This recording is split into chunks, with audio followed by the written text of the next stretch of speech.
Greetings, I'm John Duvall. Welcome to today's Truth Factor discussion, time when we come together every week via the internet and Google Hangouts to study the Word of God, to factor the truth into our daily lives.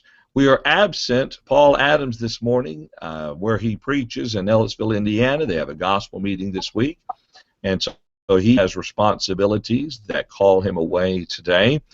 And Daniel hopefully will be joining us here in a little bit.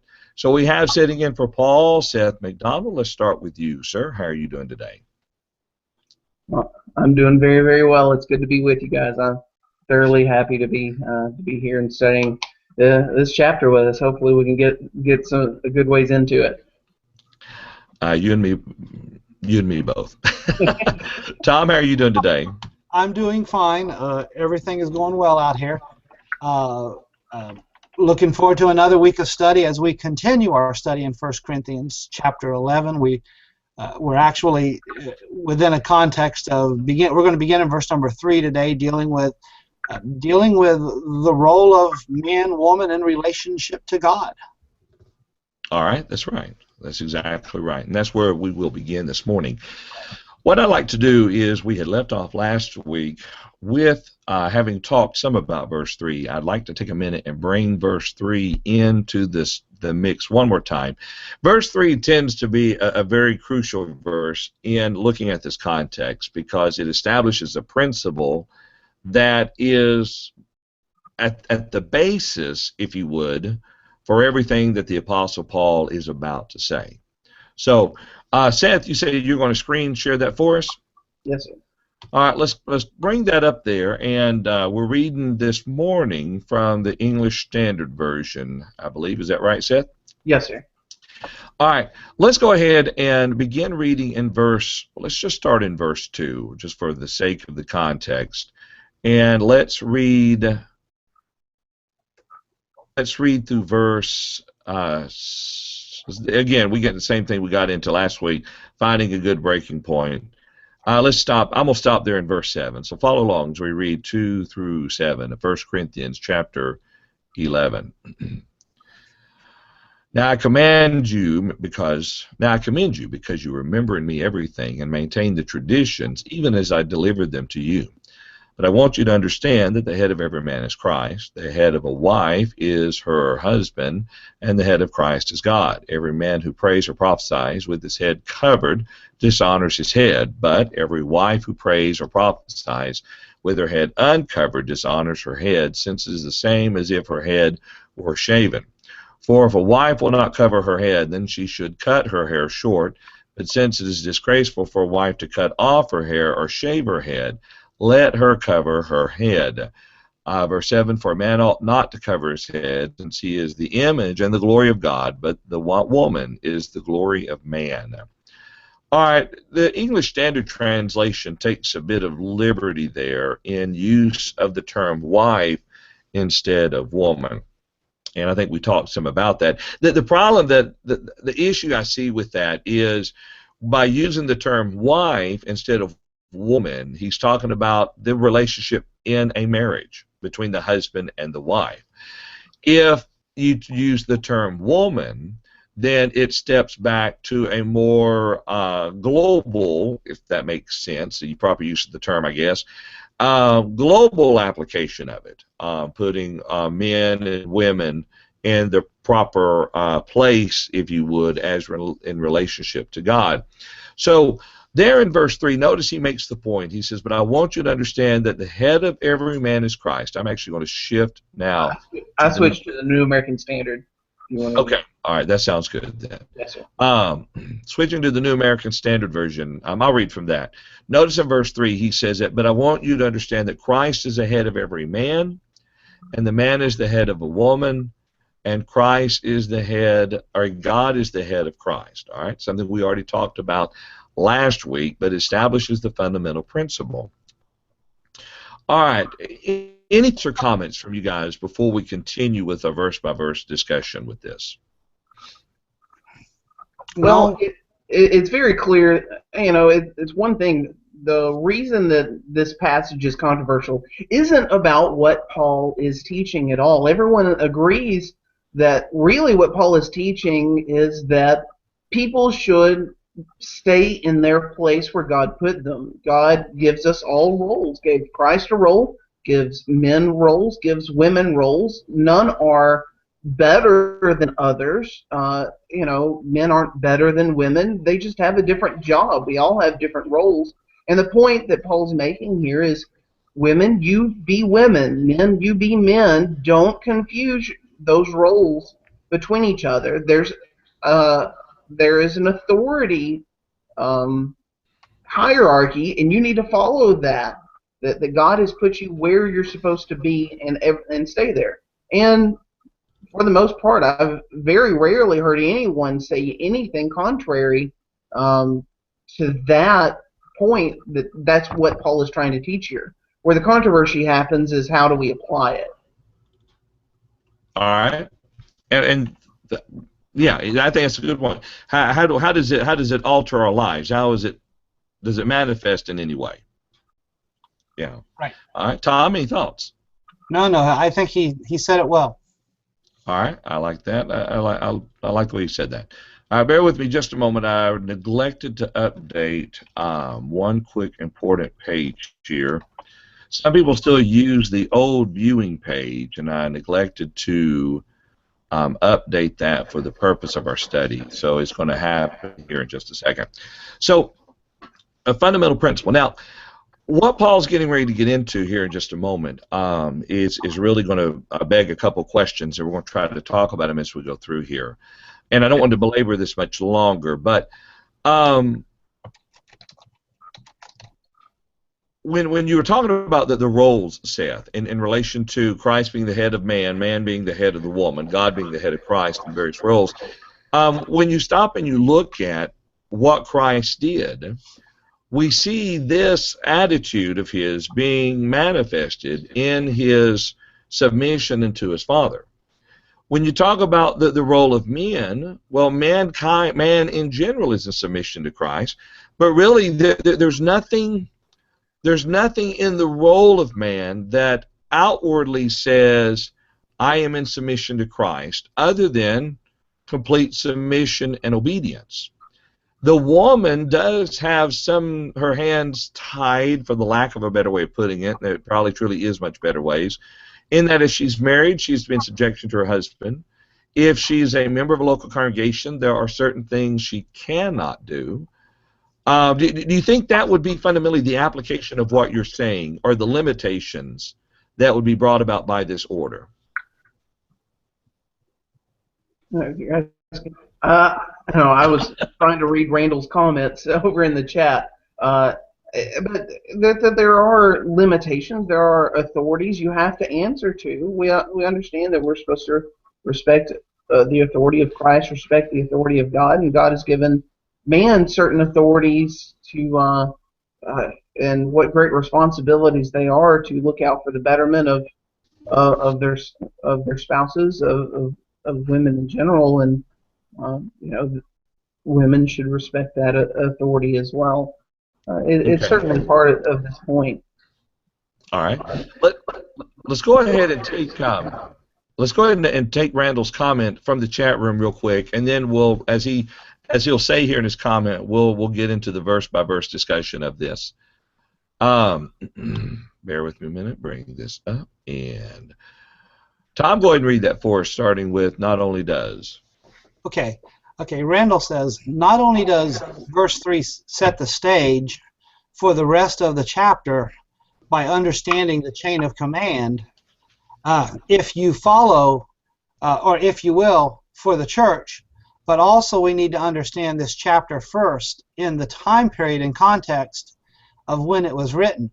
Also, what those Christians had access to that we do or do not have access to. I think many brethren look at this chapter in retrospect instead of in the context of understanding the setting and the time in which Paul is writing. That's why we need to take it verse by verse and see what applies and what does not apply. Of course, the order of headship still applies, but the application of other things in this chapter may or may not apply today. All right, that's a very good point. Very good yes. point. And I'm in agreement with that. Now I will say this. Obviously, we have brethren who do not take it that way. You know, I mean, and one of the reasons we have some brethren who believe that when women are in the assembly, they need to have some sort of a covering on their head, is because they don't see it as specifically traditional or dealing with the customs that were associated with Corinth. I personally agree with Randall. I believe a lot of it does have to do with the customs of that day. All right. Well, all right. And we'll get to that. Ahead in the general discussion. Yeah, that's right. So let's start now with verse 4 there.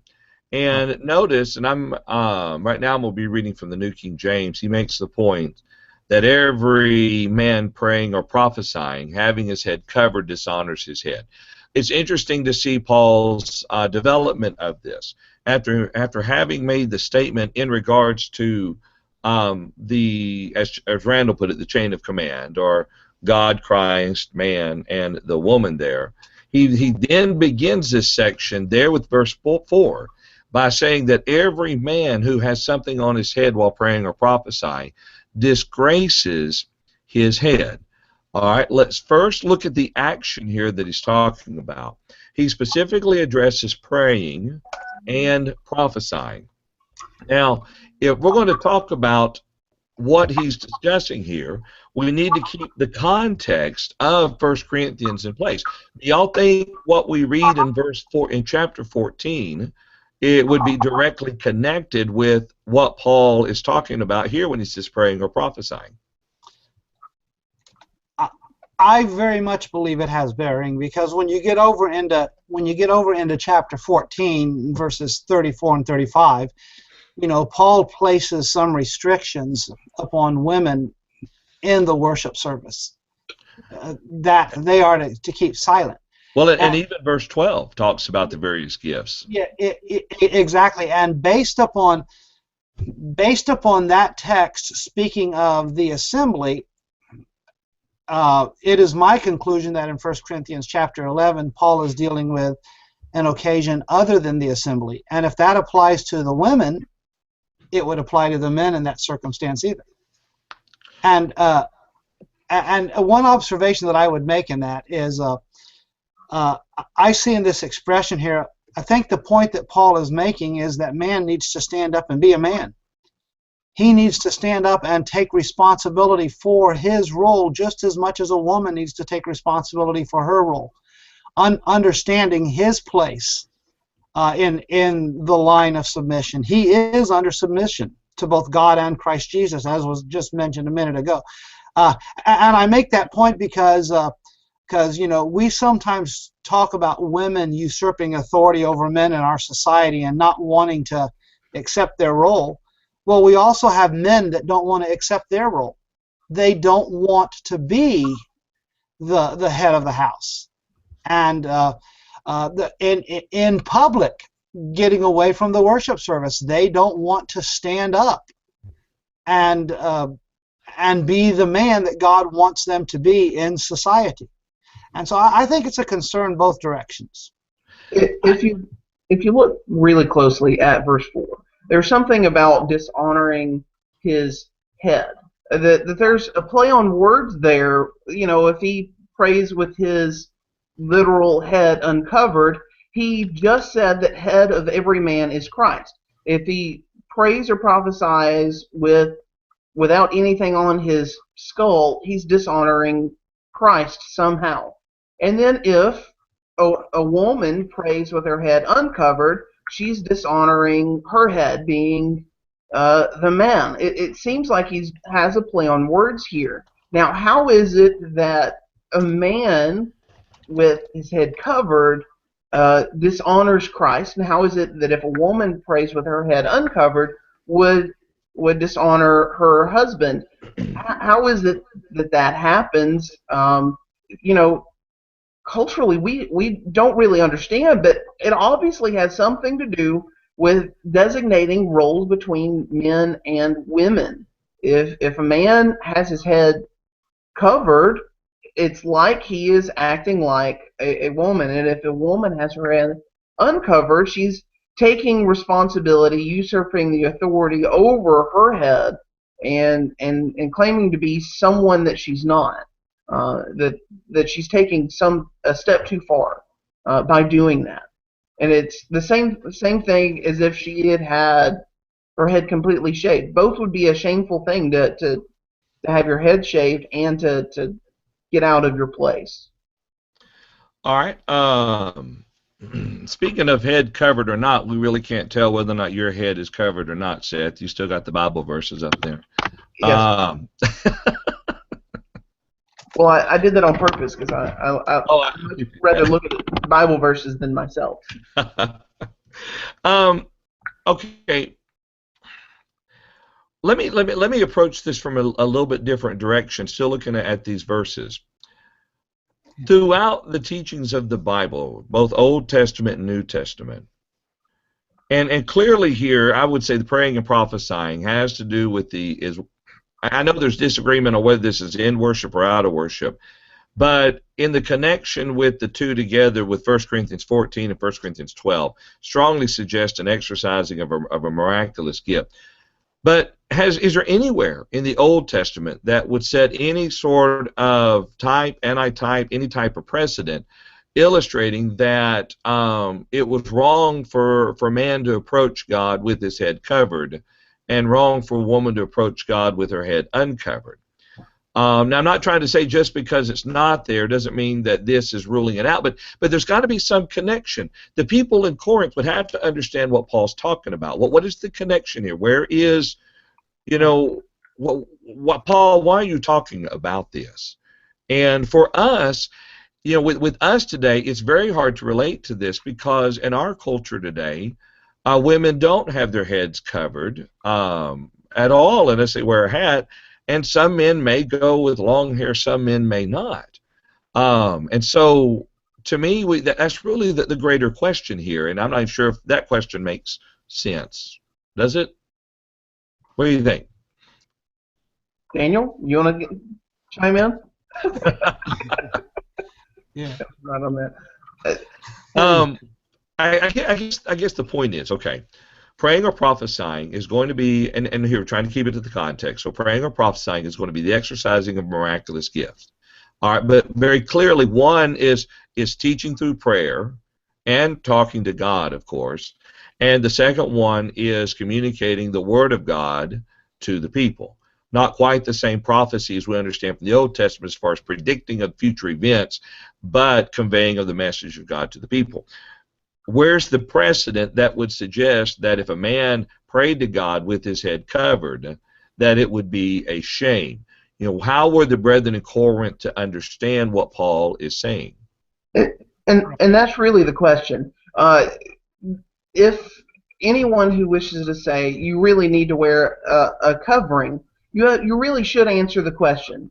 Do you believe that this is something that God has always expected from all people at all times, or is this something that Paul, as a apostle of Christ, through a special revelation from Jesus, says now in the time of Christians, this is the way that it should be done?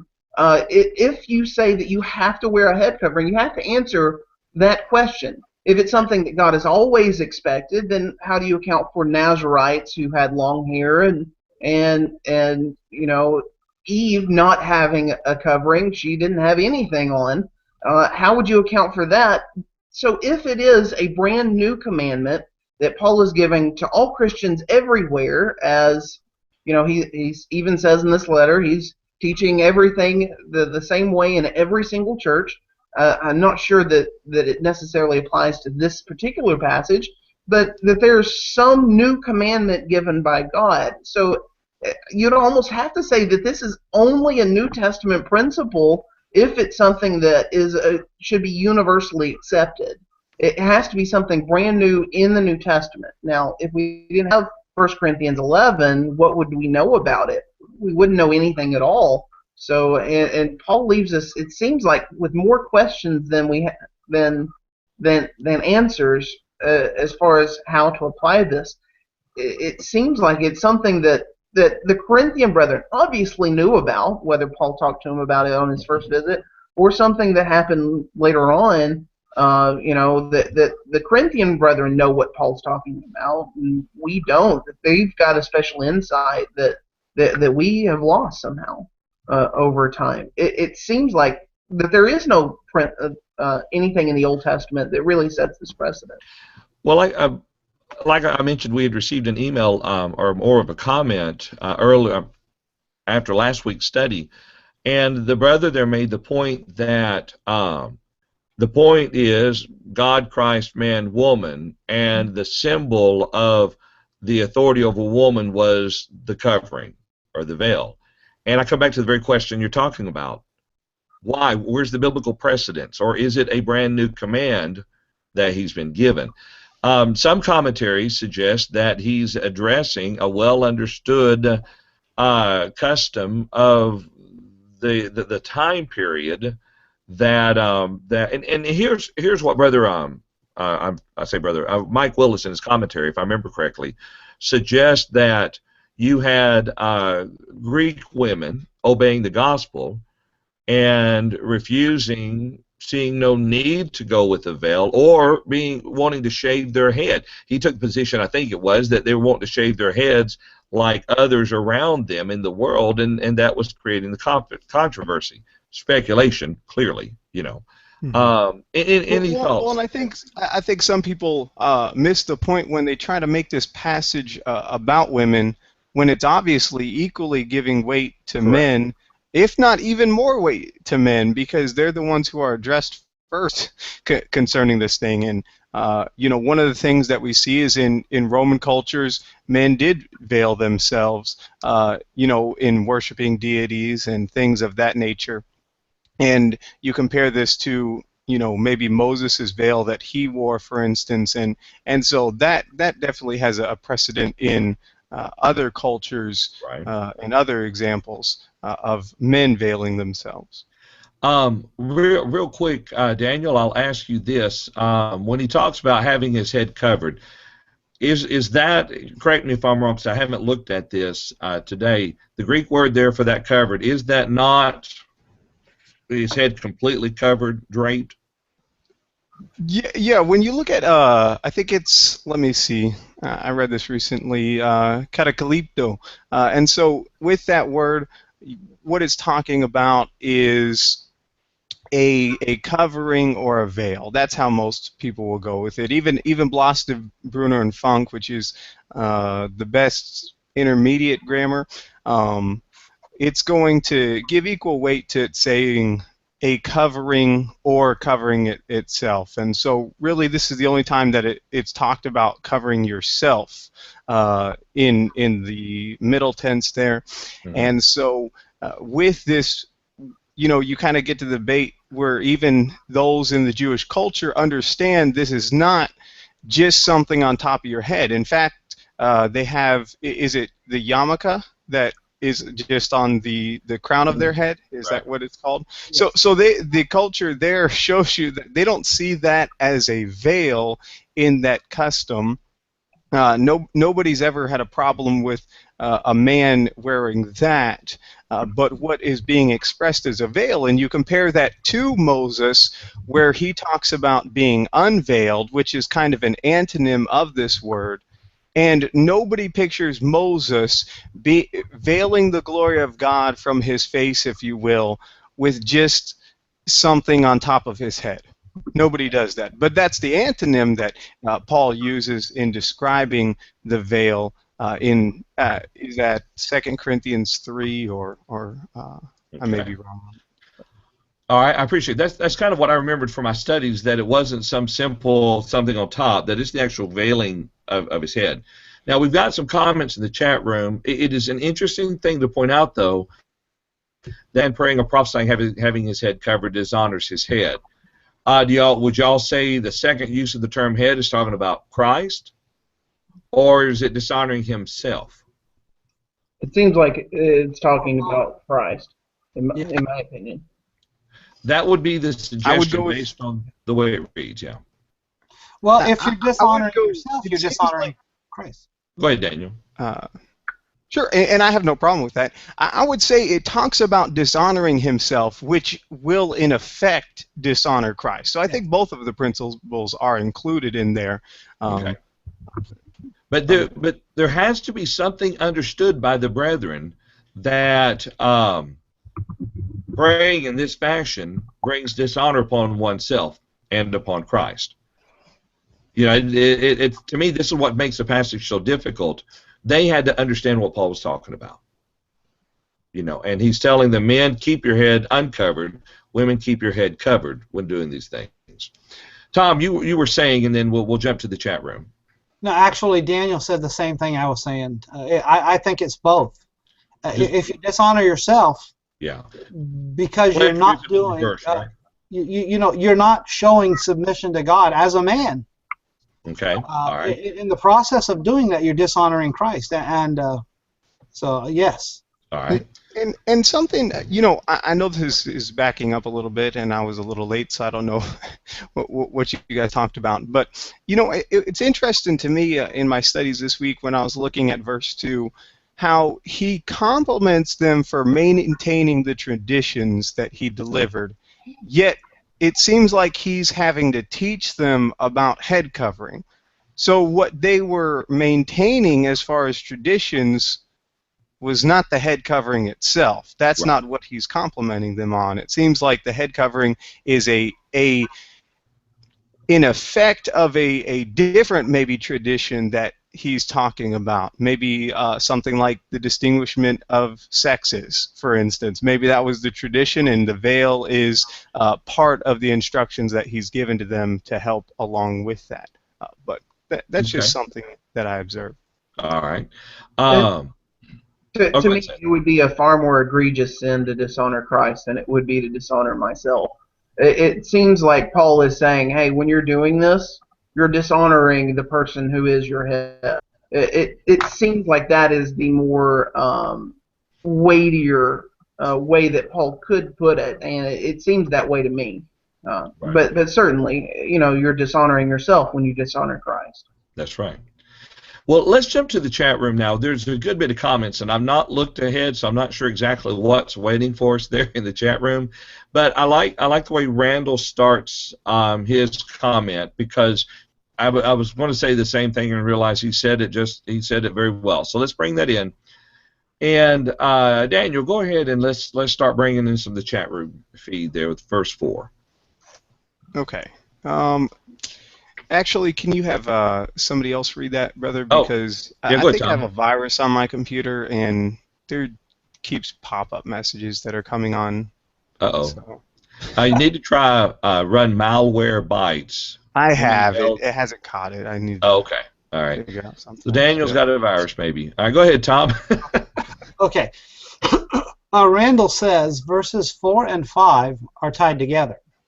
The question we have to ask is, are they doing the same action? And the answer is absolutely yes. What the men are doing, the women are doing. Same action, not two different actions, as the proponents of the covering would argue that she is doing a different action. And I think a few moments ago that was kind of the point that I was making by alluding to chapter 14, where it talks about women in the assembly being silent, you know, as far as the leadership position. I believe the praying and prophesying here would be the same, whether it's the man or the woman. It's in that environment. And whatever the covering was for the man not to wear is what the woman was to wear. Yes. Mm-hmm. Okay. All right. Exactly. So we'll keep going.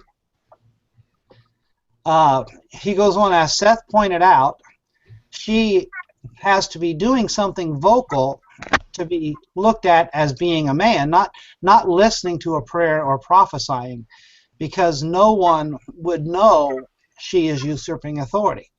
That's a good point. Yeah, and I want to let me comment on that for just a moment, just real quick. You know, whenever we're in the assembly and a man is leading a prayer, we're all supposed to be praying. You know, whether we're following along so we can say amen, or we're using that time to pray to God. I mean, it's, you know, sermon is where you listen. Singing and praying is something you don't listen to, but you're involved in. Right. Whatever that's worth. Yeah. All right, let's go to Josh Thornhill's comment. Okay. Tom, you Yeah. might know the fella. Yeah. My son says, I know of some who believe the head covering to be the hair, but it could not be so because the man prophesying with his head covered dishonors his head. He would need to be shaved or he'd be covered. All right, And we'll deal with that more when we get to that verse. Yep. But that is a point. Yep. Randall goes back and says, this is at any time they were exercising spiritual gifts. Then Paul is going to put a restriction on the women later on in chapter 14, which then makes it a moot point in the worship service. Okay. Let's continue. So we're there. And then Antoine Tidwell, or Antoine Eugene Tidwell, asked the question, was praying ever a spiritual gift? And right. Randall actually mentions 1 Corinthians 14 and verse number 14. All right, let's read that real quick. I'm going to bring it in. Paul writes, for if I pray in a tongue, my spirit prays, but my mind is unfruitful. That's the passage he's referencing. Yeah. All right, Tom, continue. Okay. Chance Rufino, who's also out here on the left coast, California, Galatians 3 verse 28, there is neither Jew nor Greek, there is neither bond nor free, there is neither male nor female, for ye are all one in Christ Jesus. And as far as our discussion, that's obviously a point for us to keep in mind. We all belong to Him, and we all have to submit. Right. Okay. Randall goes on. Nobody will answer my question. I hope we did. We did. Yeah. Is what the men are doing the same as what the women are doing? If you answer my question, you solve the entire debate because we no longer have spiritual gifts. If you keep avoiding it, you continue to swat at every hypothetical out there. And Josh just in the chat, yes, they are doing the same, and we've already. There's no doubt that there is no partiality with God, and no one is better than another. But males and females have different roles, and that is absolutely true. That wasn't a reference to Galatians 3. Yes, that was a reference to the Galatians. And then, of course, the banter, Randall. Okay. Thank you, Seth. It seems that way. Josh. Okay. You know, and that is a very interesting point that has been brought up by Eugene there in the chat room asking about the prayer. If it wasn't for chapter 14, we might be left scratching our head a little bit more. But when you look at the phrase praying or prophesying, the only conclusion I think you could successfully draw is that the praying is the same praying found in 1 Corinthians 14:14 in regards to praying being some sort of miraculous gift. Unless you somehow or another separate it, and prophesying isn't a miraculous gift, but just a reference for teaching, then you would have if a man prays or teaches with his head covered. And I'm not sure if the context then would even support that. Right. Well, yeah. I mean, well, he's clearly been dealing with spiritual gifts ever, you know, or he's going to be dealing more with spiritual gifts when we get over into the next chapter. Yeah, but going back earlier, some of the divisions that developed among the congregation had to do with the various that they had. Yeah, and the differences, the differences among brethren there. Fighting over it. Yeah. All right, so here contextually, what we have in verses 4 and 5, same thing. If a man prays or prophesies with his head covered, he dishonors his head. If the woman prays or prophesies with her head uncovered, she dishonors her head. For that is one and the same as if her head were shaved. Now, does the Bible anywhere, anytime, make the point that it is wrong for a woman to have a shaved head outside of this particular chapter? This is what we were talking about earlier. Okay. Yeah, you know, I think there were some times in the Old Testament, wasn't there, when she had done something, I don't remember where, but when she had done something that was dishonorable.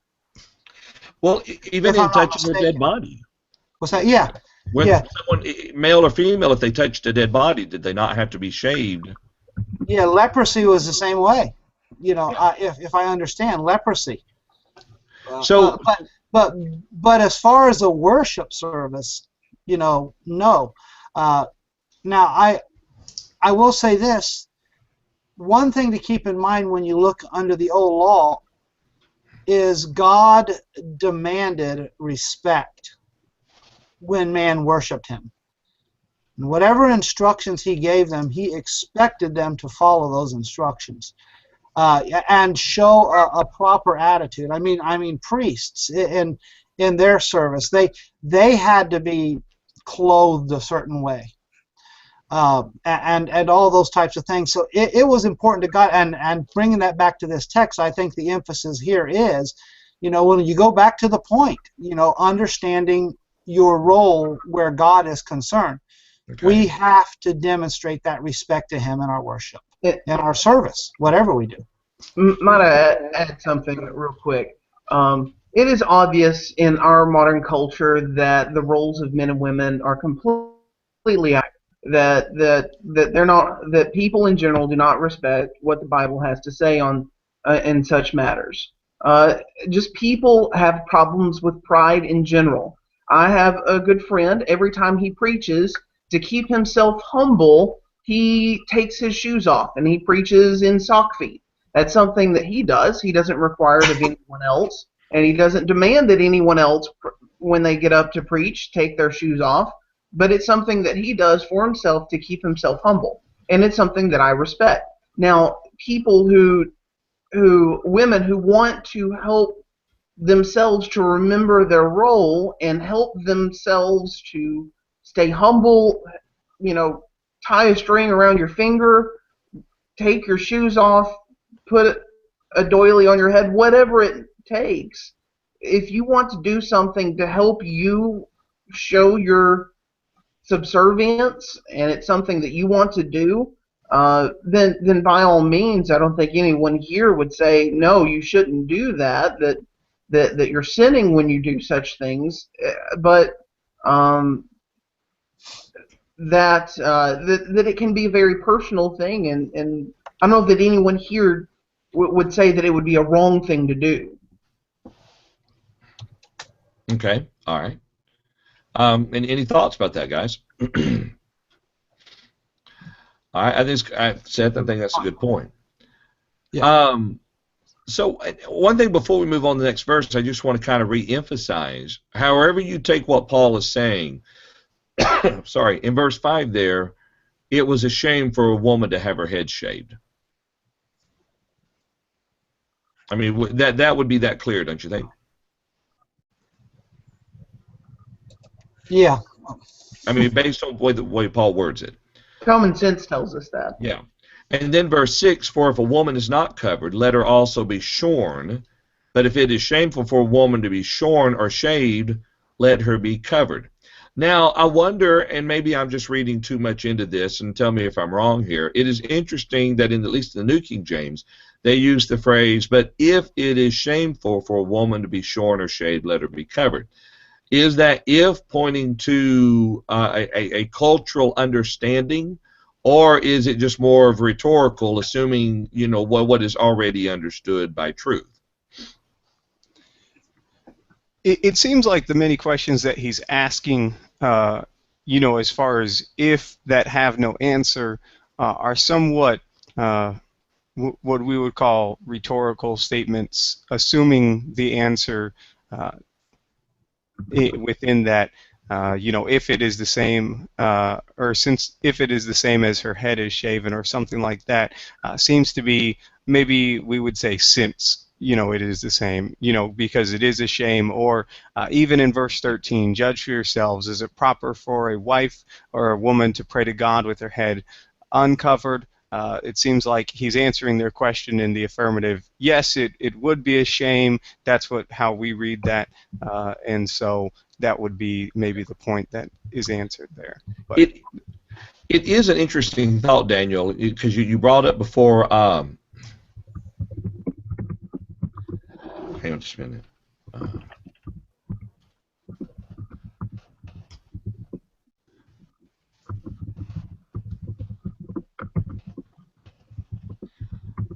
Can't type and talk at the same time, apparently. and remember my point. It is interesting, though, I think, that if you were to take the English Standards Version position and change the women to Y, that it would even be more so, because I was looking at the comments that the English Standard Version Study Bible has, and kind of paraphrasing it, they kind of appear to take the position that if you were a married woman, you walked around at that time, you walked around with your head covered. If you were an unmarried woman, you would walk around with your head uncovered, showing that you were available then for marriage. Or possibly a shaved head might have been a sign of a prostitute, and so if a woman shaved her head, then she would look like that. Again, I don't really see that in the text, but it's a thought on it. And even some problems with that. I think it seems like it's more focused on the women, and I think that's something that, you know, there's a couple indications that show it's not just about women. First, he addresses men first, and I think we can all agree that whatever the man is doing, the woman is doing. They're doing the same actions, you know, and I think we can agree on that at least, right? Yeah, And we're so talking about a man praying or prophesying, or a woman praying or prophesying. Yeah, and then you get to another point. I think we agree on that. You know, whatever the woman is to wear here, the man is not to wear, and so that would be the same. Ago. Yeah. Yeah. Whatever the woman is to be covered with, the man is not to be covered with.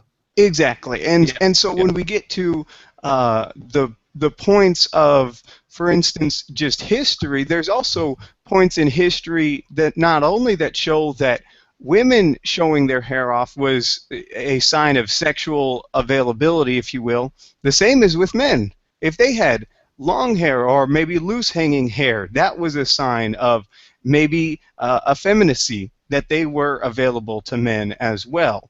And so you see both things in the culture, and which is one of the reasons why I see almost maybe more the problem itself may have been the men in general in this context, but it seems like he's addressing both, not just the women, for instance. So exactly, yeah. The problem, if it's a cultural issue, it could have been what men were choosing to do that culturally they should not do. Mm-hmm. Yeah, exactly. But either way, it does. They're both doing the same thing, and the restrictions are the same, except kind of flipped, if you would. Exactly. I'm looking through the chat room real quick before we get to that. We understand that contextually at this time period when Paul's writing this, it was a shame for a woman to be shaved. So therefore, if she prayed or prophesied with her head uncovered, then it would be the same as if she were shaved. If it's a shame to be shorn or shaved, then let her, of course, be covered in the instance of praying or prophesying. Verse 7, for man indeed ought not to cover his head. It's the same covering, whichever we're talking about, since he is the image and glory of God, but woman is the glory of man. Hence, in praying or prophesying, that's why she has to have her head covered, contextually, based on what Paul's talking about. Mm-hmm. All right, let's look to the chat room here for a moment. There's been some discussion in here, and let me bring this up real quick. I'm going through this. Eugene Tidwell asked the question regarding 1 Corinthians 14:14. Is it talking speaking in tongues? He says it is talking about speaking in tongues, not praying. And there's some discussion there about the scripture saying praying in tongues. And so they talk a little bit about was it a prayer from God or prayer from his own heart. And I've often wondered that myself. I've often thought someone's praying in tongues, that it is their prayer that they're praying, but is being manifested in the speaking of tongues, and therefore would need an interpreter. The person would understand what they're praying, but the congregation would not. I could be off on that. I need to look at the text again. Brian points out regarding Old Testament passages about women being shaved, if she took the Nazarite vow, she would have to shave her head at the close of the Nazarite vow. Carl says in verse 15 of 1 Corinthians 14, suggests spirit and mind. That's where the prayer is coming from. And then Randall puts 1 Corinthians 14:14 in the chat room. For if I pray in a tongue, my spirit prays, but my mind is unfruitful. Randall then says we aren't talking about individual decisions on humbleness. We're talking about the context of this verse, and that's fundamentally right, what we're looking at. Seth does point out that the context is talking about keeping your place and not usurping authority. If you find a way to help you do that, by all means. My thoughts is, though, was the women choosing not to wear the covering a usurping of authority, or was it viewed as a usurping of authority? And it may be the same question, but we'll talk about it here in a minute. Seth says usurping authority is certainly tied to pride, not being humble. Eugene says that the Geneva Bible in verse 5 uses the word bareheaded, not uncovered. Interesting point, as in that would be a shaved head. Any thoughts or comments about any of the thoughts or comments seen within the chat room? I'll comment on the bareheadedness. Again, the uncovered is the opposite of the covered there. So we're looking at the covering, which I've got 6 lexicons in my bookshelf right there. They all say it means a veil. Every single one of them, without a doubt, no question. Right. So if we're talking about a veil there, then the uncovered is not wearing a veil based on this context. Right. So. Now, a little bit later, we're going to step into a verse that will suggest that something else is given to her for a covering, but the Greek word there is going to be different in that text, if I remember correctly. So we'll look at that here in just a moment. Anyone else has any thoughts? Do y'all have any thoughts on the chat room or for the chat room? All right, notice there in verse 8, he says, for man is not from woman, but woman from man. All right, now this is a very simple concept and principle. It goes back to God over Christ, Christ over man. God made woman for the man, going back to the very beginning of all things. So for this reason, verse 10 says, let me jump over there to Seth's window. For this reason, the woman ought to have a symbol of authority on her head because of the angels. As if Paul was not making this difficult enough, he then throws in one more phrase, because of the angels. So let's talk about this for a moment and see if we've got any brilliance here amongst us, because I don't. If I might say something about verse 8 and verse 9. Yes, go ahead, Seth. I've heard that said, oh, well, here, let me show my face if that's what you really want to see. Verse 8 and verse 9 alludes to creation language, that creation has taught us always that women, that this what Paul is teaching us is true, and that creation teaches us somehow that women should be covered, that men should be uncovered. I don't see anywhere in the Old Testament that teaches that principle. No. That if creation taught us this, then it should have been understood from creation. But Paul's teaching us here in 1 Corinthians chapter 11, without it we wouldn't know anything about it. That what verse 8 and verse 9 is teaching us isn't about the head covering and whether or not you should cover your head or not cover your head. It's teaching us about the authority hierarchy, and that's what we're trying to really learn from the chapter, not whether or not we should have something on top of our head or not. That's the point of the whole chapter. And even in verse 14, when it talks about does not nature itself teach, it really, when you're looking at that, he's talking about the customs of the day, because we even see men and women in different cultures where maybe men have longer hair than women. Maybe women have shorter hair. And that's genetically just how they function. So it's not a true principle in all creation that men grow hair slower than women. That's not a genetic truth. And so we see that in different cultures, in different contexts. And in Paul's day, the custom was men had short hair, women had long hair. And that's what the nature would be in that passage. So. And even then, that's kind of a relative question, too. I mean, we might look at men of that time and their length of their hair and determine they had long hair compared to us. Right. I mean, there's Mhm. again, it's E- kind of like how short is short regarding a pair of Exactly. shorts. I mean, where's the defining line on where and women, and I'm getting off topic here really quick, but I know women who lose their hair later in life and they have to wear wigs. And I mean that doesn't have anything to do with anything. I just thought it was interesting. Talking about the natural use of it. And we'll look at Well, that in a and I minute. think that's a problem that some who teach that this covering is, or they take hair rules from this passage, Yeah. is how long is long and how short is short, and it makes no, this, certain measurement. It's not measured in cubits or anything like that of what your hair length should be. Well, shoulder. All Paul would have to say is that if a man prays or prophesy with his hair touching his shoulders, Mhm. I mean, it would have been easy to have given some sort of physical limitations on it, but he Yeah. didn't. Yeah. Um, but as Seth pointed out, 8 and 9 points directly to verse 10. All right, Yeah. going back to the creation, this is the reason the woman ought to have a symbol of authority on her head. Now, let me reread that. The New King James Version adds symbol of and her. So it would read, for this reason the woman ought to have authority on head because of the angels.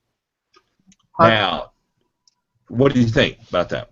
well, I've heard two suggestions that sound somewhat plausible. In the end, we really don't know. If you've got it on my screen, Isaiah 6 verse 2, talking about the seraphim. Each had 6 wings. 2 he covered his face. 2 he covered his feet. With 2 he flew. Here, the seraphim are literally covering their heads out of respect for their head, out of respect for the Lord. Uh, a second alternative, one that I think it might be a little bit better, we see in Jude chapter 1 verse 6, talking about the angels took who did not stay within their own position of authority but left their proper dwelling, and they take instead of staying within their own authority and what great authority they would have, they usurp the authority and shame their head, just like we have in this passage. Whether either of these passages really have anything to do with 1 Corinthians 11, I'm not sure, but these are two that I've heard that we could go and see something along these lines, something that might give us an indication of what it is that Paul's talking about. As in relation to having authority in her head because of the angels. Yes, that Yeah. women should have their head covered to help them to show their position of authority. Angels got out of their position of authority, usurped their authority, took abused the authority that God had given them, Yeah. and they tried to take the place of God in certain ways.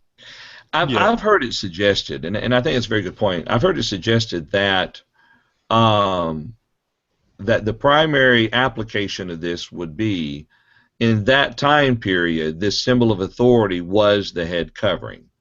And today, or whatever culture you live in, if there's a symbol of authority that identifies the woman in subjection to the man, then the woman must wear that, whatever it may be. Now, I don't know, how far I would take that, but I've heard some say the wedding ring is that symbol of authority.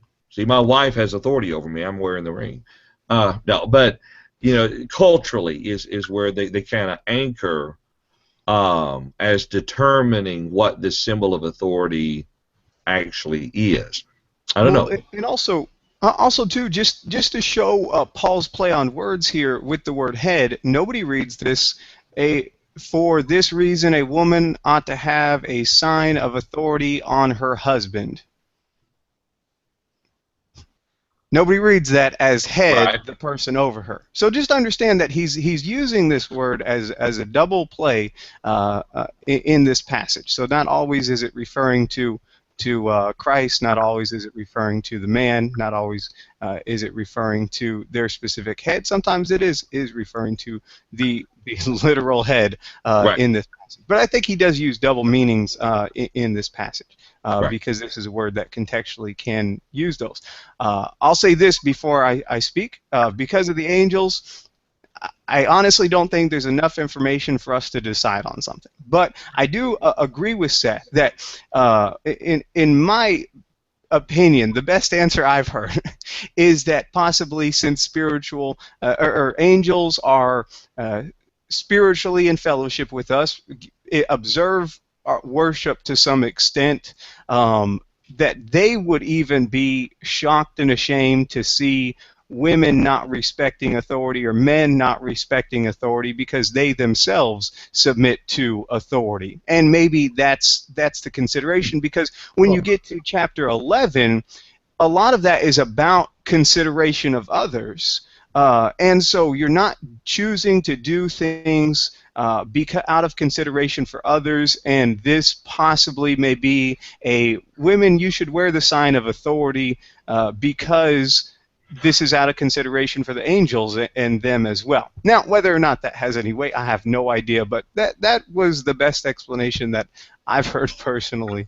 But I won't be dogmatic about it at all. I've heard some explanations that are significantly farther out there. Yeah, I didn't want to touch on those.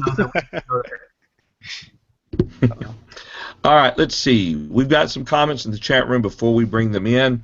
Let's bring in 11 and 12 real quick, lest anyone think that women are inherently inferior to men.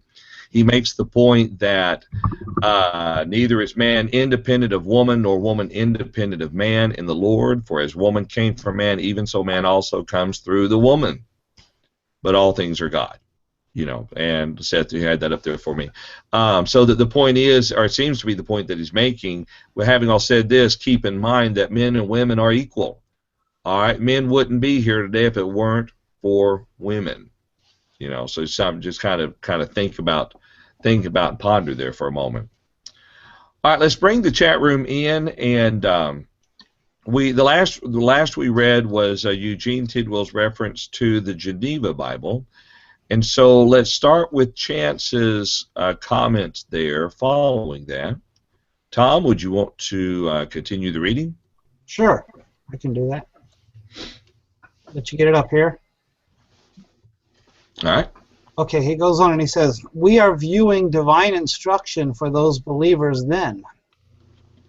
There would have been two courses of action then, no middle ground.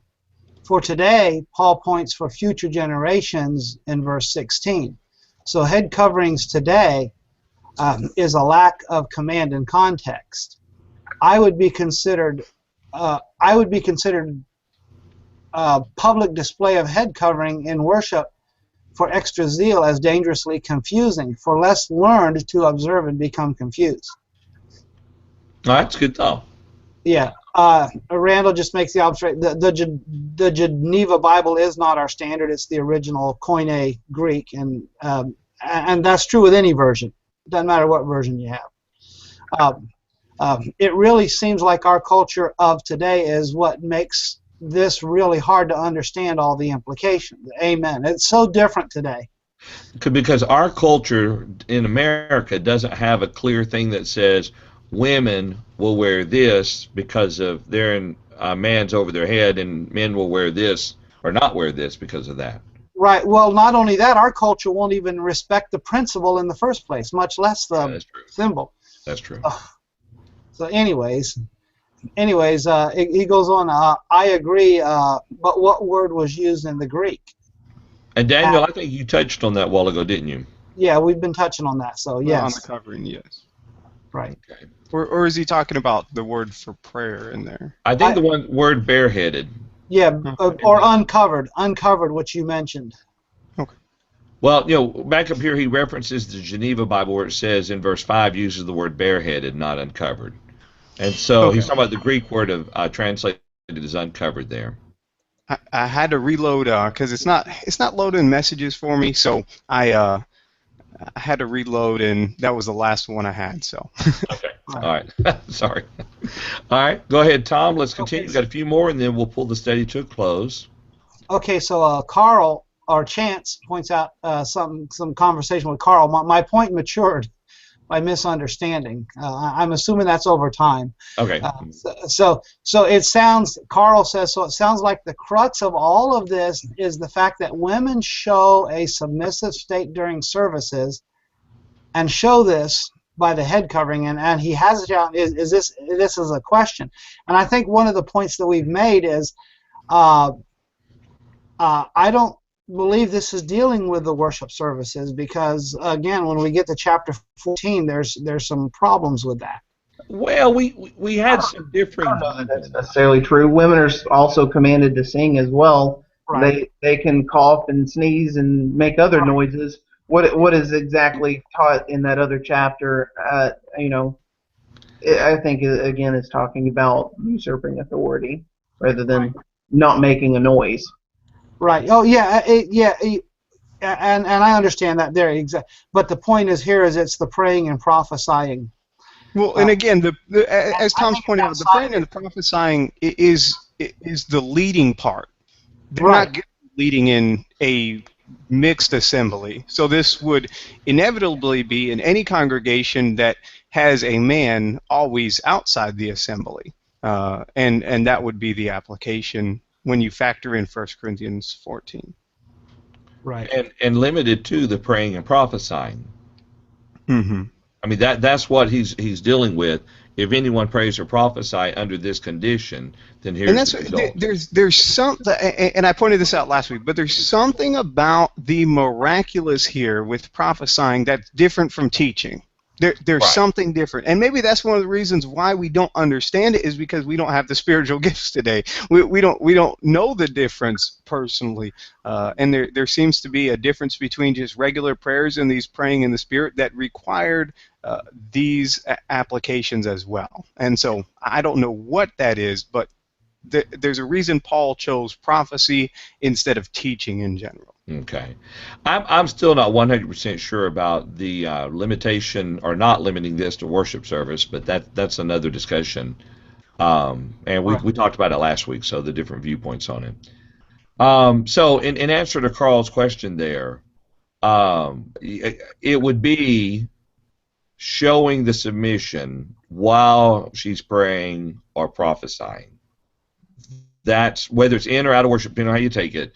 It would be that context there, the woman praying or prophesying with her head uncovered is what he's talking about here, or in the man doing it with his head covered. Go ahead, Tom. We need to we'll kind of get ahead of our chat room. Randall says that's what we glean from this whole chapter is that God put an order of things, and we need to respect that order, and we need to keep that place whether we are a man or a woman. Amen. And that summarizes. But to mine, though, just what we read a while ago, in reality, we're both equal in the sight of God. Right. We just have different roles, and Paul makes that point. Right. All right. And I think that's the point Randall's making there, too. Yep, we respect our role. Exactly. I agree. Wherever God has placed us. And he goes, I agree with the Jude 6 passage, not contentious. Carl's asking about the wedding ring that you discussed as an example. Randall... I've heard some people put that forth that the wedding ring is, but if you say the wedding ring is the modern day example of that, then you would have to say then that context this is talking about a married woman and a married man. He has a better suggestion later on. Oh, okay, all right. Right. Okay. Verse 4, or excuse me, Randall. I say this because the whole chapter is on authority, not on the head covering. This is just a small part of the whole chapter. That's true. And of course we'll see that. Not only in chapter 11, but keep going forward. Right. So. All right. Let's go a little faster, Tom. Okay. I agree with. I'm sorry. I agree with Randall. This is all about submission. All submit, but we do so with different application. Carl agrees. Rather than the wedding band, I see the taking of the last name as a modern measure of submission. By Brian Haynes. Haynes. And then Carl Ford, so that seems to be to point back to the ESV translation using wives, if that is what we arrive at. Okay, so he'd already said that, okay. Yes, so. And then Chance, Carl, yes, applying then confused in the infancy of the church by teaching such as Galatians 3:28, a teaching available then. But it was not the context in Galatians to apply here in Corinth. Order still stands. A man was created first. His authority is above woman in the construction during worship. Okay, applying it here in the worship service. Exactly. All right. And then there's agreement. Carl, yes, I should have used a different word in place of services. Okay. I didn't mean to limit it to that, and smiley face. Okay. So, Carl, I wonder if the application of Priscilla and Aquila taking Apollos aside could be the fact that the woman was not usurping authority and just thinking. And that was outside of an assembly, as far as we know. But she wasn't praying or prophesying. Yes. But she might have assisted in teaching. Right, but my was point Apollos is... even a Christian at that point? Who's that? And was Apollos even a Christian at that point? Not by our understanding of it, no. Because he had not yet been baptized, the baptism of Jesus Christ. Mm-hmm. Yeah, he was a believer, but not yet properly obedience to the gospel. Yeah. So you got challenges. Anyways, that's it with the chat room. That's enough. Okay, yeah, that's all, and we're past time. I tell you what, guys, y'all have helped us do a better job today of really keeping to the context because... Yes, very, very good. Yeah, absolutely, and I really appreciate that. The one thing I keep coming back to is keep in mind, he begins it by talking, the rule of principle, the rule of thumb is praying or prophesying, man or woman, under these conditions yields these results. And I think everything else explains why that is the case. Mm-hmm. But it seems like that's the primary point. But I think authority is the underlying foundation for why a man and woman praying or prophesying under these situations yield these results. Does that make sense? Right. Mm-hmm. Okay. And that's why, when it talks about a sign of authority, again, it seems like more for the part of others rather than yourself in perception. Right. Because if you have to have something that's visibly present to the individuals around you, it seems like it's more for them than it is for you personally. The same with modesty. The reason that, a person wears modest attire, which they should, is not for themselves. They're not lusting after their own self, They're doing that to cover themselves, to prevent lusting of others. It's a consideration of others' question. And so all things that deal with appearance are for the consideration of other people, not necessarily the person themselves. That's a good point. It's hard to see that directly stated in the chapter, but when you said it seems like, I can understand that. It kind of would appear that's why he's addressing the subject like that. Yeah. Okay, any other thoughts or comments as we begin to close our study? Let's start with you, Daniel. I just want to thank everybody for all your comments and questions, and I agree with John. It was obvious that all the comments were kind of right along in thread with the verses we were dealing with, and we appreciate that so very much, and appreciate the thought-provoking questions and comments. And if there's anything that we haven't addressed, we encourage you to just write us and ask us a question maybe that we didn't. But I hope you all have a blessed day. Absolutely. Seth? I would like to encourage everyone, if you do not agree with something I've said today, especially me, I know that I misspeak far too much. And if you want to take this link and share it with people and say, look at the false things that Seth said, or any of us, and take it out of context, I can't guarantee that I'll always agree with what I've said today.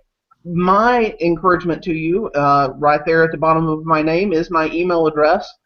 Send me an email, Skype with me, talk to me in person about how I feel about it, and if we still don't agree, then by all means spread the word to all who will listen to you to save them from whatever error that I might be teaching. I want to be saved, I want you to be saved, and I want other people to be saved. The things that I say, I really want to just speak the truth, and if you can help me find truth, please be my friend and tell me about it. If you don't agree with anything that we've said today, don't just go around and sharing it. Please contact us. And we really appreciate coming together and reasoning together. That's the whole point of us doing this. If you can help us to come to a better understanding of the truth, then by all means, please contact us. That's right. And let me add to that, Seth, real quick before we go to Tom. It's not our goal to set out to say, here's exactly what Paul means, and we're going to convince you of it. This is It's not to look at a it verse board of by directors verse. meeting to decide the faith of everyone. Yeah. Yeah, exactly. It's literally to go by verse, and if we see something that we're off individually, then we change. So, Right. thank you so much, Seth, for joining us. Thank you, guys. I always enjoy being with you. Which reminds me, and I haven't talked with our panel yet, but Seth, Paul will be back next week, but why don't you plan to join us one more week, because we're in the context of this, and give you a chance to be a part of the remainder of discussion that we've been looking at. Alrighty, sounds good. Sounds good? All right. All right, Tom, any final thoughts or comments? Yeah, again, I've enjoyed the study. One thing to say about the chat room, they've helped us keep on track, like you mentioned.